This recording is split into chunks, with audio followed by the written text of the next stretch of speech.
everyone. In this tutorial, we are discussing about operation on NumPy arrays. So let's see some examples.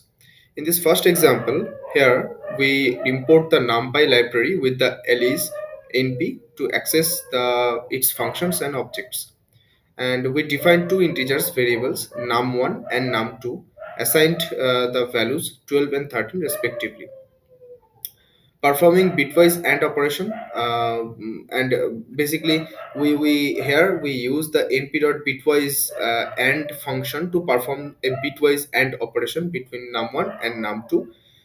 Bitwise AND operation performs a logical AND operation on corresponding bits of the binary representation of the numbers, and in the last part we print the result of the bitwise AND operation stored in the variable out num, and the output of the code basically will be the result of the bitwise AND operation between 12 and 13. In binary, 12 is represented as 1100 and 13 is represented as 1101, and we performing a bitwise AND operation on corresponding bits yields 1100, which is 12 in decimal. Next, in the next example, here we define two integer variables num3 and num4, assigned the values 12 and 13 respectively. We use the np.bitwise OR function to perform a bitwise OR operation between num3 and num4. Bitwise OR operation performs a logical OR operation on corresponding bits of the binary representation of the numbers, and we print the result of the bitwise OR operation stored in the variable out num, and the output of the code basically the result of the bitwise OR operation between 12 and 13. In binary, 12 is represented as 1100 and 13 is represented as 1101, and if we performing a bitwise OR operation on corresponding bit yields 1101, which is 13 in decimal. And in the next code, in the next example, we define two variables num5 and num6, assign the values 12 and 13 respectively. We use the np.bitwise XOR function to perform a bitwise XOR operation between num5 and num6, and a bitwise XOR operation performs a logical XOR operation on corresponding bits of the binary representation of the numbers, and we print the result of the bitwise XOR operation stored in the variable out of num, and the output of the code will be the result of the bitwise XOR operation between 12 and 13. In binary, 12 is represented as 1100 and 13 is represented as 1101, and performing if we perform the bitwise XOR operation on the corresponding bits yields 0011, which is 3 in decimal. In the next example, in the next example, we define an integer variable num7 and assign it the value 34.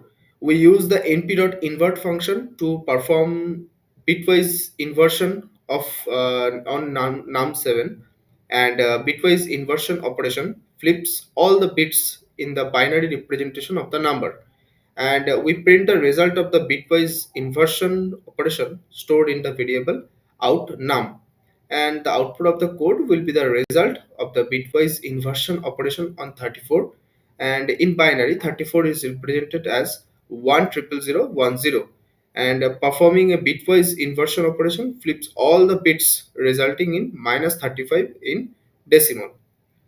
And in the next example, we define an integer variable num8 and assign it the value 5, and representing the number to be shifted, we also define an integer variable bit shift and assign it the value 2, representing the number of bits to shift num8 to the left, and we use the np.left shift per function to perform a bitwise left shift operation on num8 by bit shift number of bits, and bitwise left shift operation shift all the bits in the binary representation of the number to be to the left by the specified number of positions, padding the rightmost bits with zeros, and we print the result of the bitwise left shift operation stored in the variable outNum.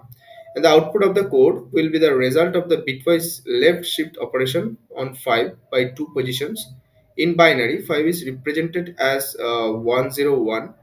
Performing a bitwise left shift of by 2 positions results in 10100, which is 20 in decimal.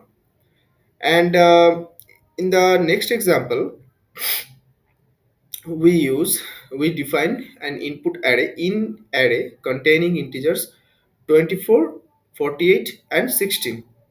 And we also define another array bit shift containing the number of bits to right shift each element 342. And we use np dot right shift function to perform bitwise right shift operations on elements of in array. Each element in array is right shifted by the corresponding number of bits specified in bit shift, and we print the result of the bitwise right shift operations stored in the variable outNum. And the output of the code will be an array containing the result of the bitwise right shift operations. Each element in the output array corresponds to an element in array right shifted by the number of bits specified in bit shift. And also the last example, also in the last example, we define an integer variable num9 and assign it the value 45. We use np.binary representation function convert the integer num9 into its binary representation. The function returns a string representing the binary equivalent of the input integer, and we print the binary representation of the integer stored in the variable outNum. And the output of the code will be the binary representation of the integer 45, and in binary 45 is represented as 101101, as we can see here.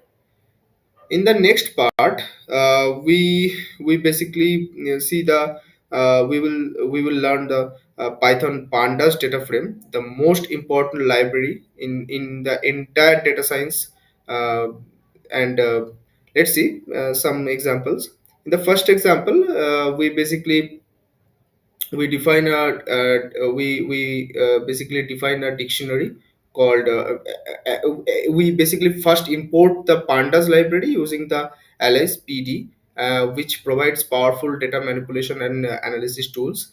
And we define a list lst containing string elements. Gaurav is going to office in and Bangalore.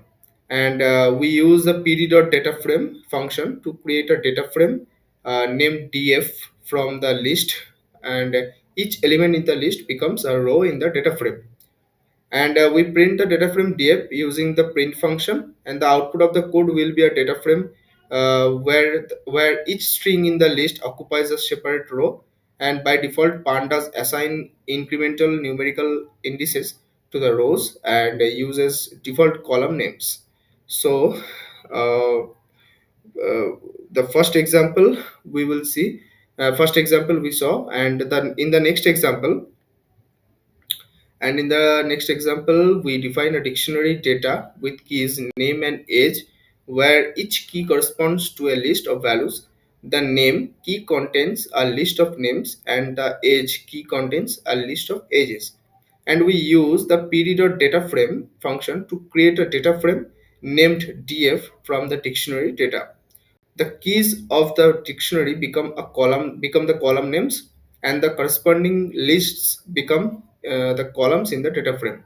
We print the data frame df using the print function, and the output of the code will be a data frame with two columns, name and age. Each row contains the name and age corresponding to the entries in the dictionary.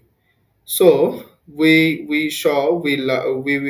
basically learned some concepts in operation on numpy arrays. And we start the pandas data frame. And in the future video, we will see some more examples on pandas data frame. So thank you guys.